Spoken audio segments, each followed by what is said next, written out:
that Rome was a fair and just society because they had a strong, stable government, and their model of government is still used today.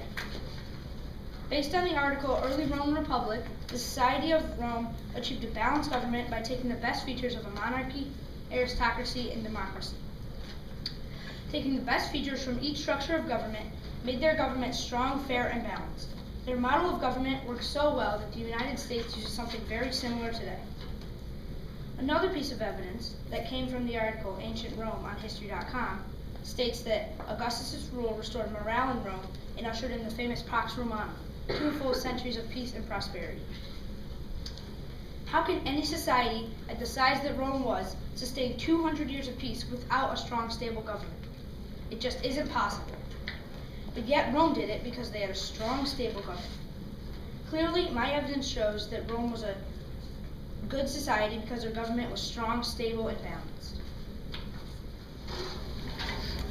I disagree with your statement.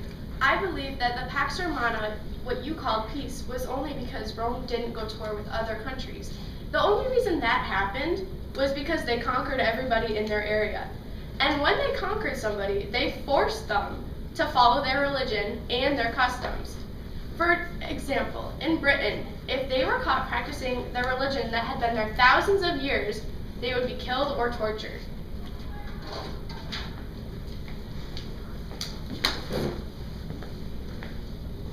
I think Rome was a very good society. They had a very fair and equal government, a democracy. And I quote, "Rome had a democracy which gives power to the people. Their government is almost identical to that of the U.S., and those minuscule differences made Rome even more fair. My evidence for this is, Rome had more senators, which spreads the power out. Julius Caesar expanded the Senate, giving more power to the people. He created jobs for the poor, and he enforced laws against crime. Augustus saw himself as a citizen, even though he was a ruler. All classes liked him, and they made Rome a democracy."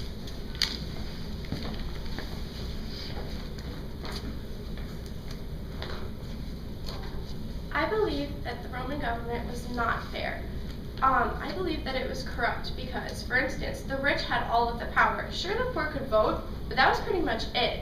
And by the end of Rome, the Senate barely had any say in what to do. It was all the emperors. Also, it was kind of corrupt because you could basically walk up to someone, hand them a $50 bill and be like, "Hey, I want this law passed. It could hurt thousands of people, but I mean, I'm giving you money." And they would pass it, and it would hurt a lot of people. I wouldn't call that a fair government.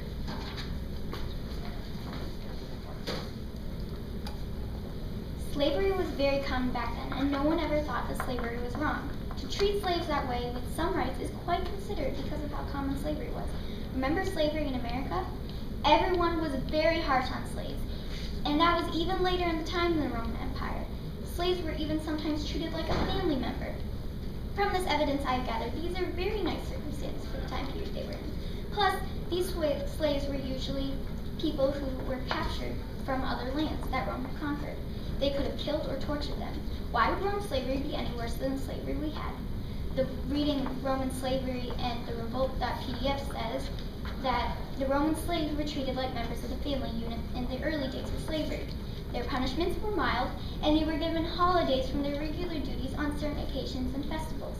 On the festival of Saturn, the slaves were allowed to wear a badge of freedom for the day. They were given freedom of speech, a banquet where their masters served them, and they were given the clothes of their masters to wear.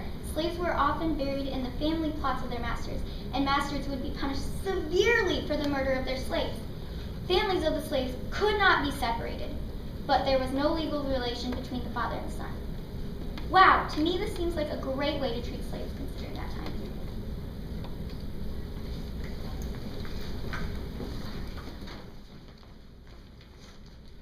We know that Rome was a good society due to its strong governmental system. It blended aspects of the best government systems of the time, the oligarchy, the democracy, and the monarchy. As my evidence from the Roman Empire reading proves this, it explains that Augustus created a system of government that survived for centuries. He set up the civil service. He paid workers to help the government.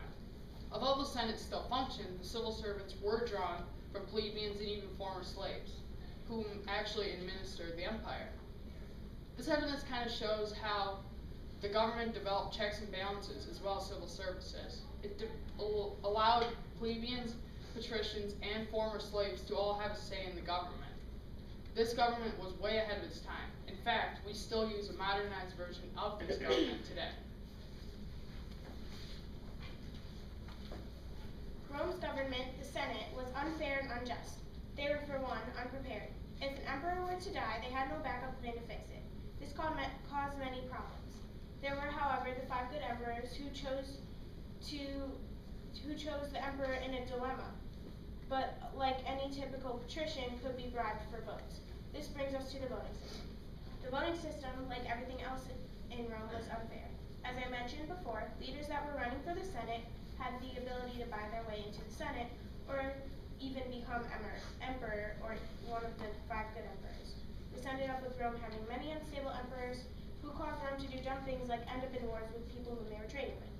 These emperors were a huge downfall to Rome, and one in particular, Romulus Augustus, brought an end to the Western Roman Empire. By waging war against the Germanic leader Odoacer, or something like that, who overthrew him and his army. Romulus is just one example. There was also Caesar, who brought his way into the Senate. Caesar was stabbed 23 times in the chest after leading to the demise of the Roman Republic.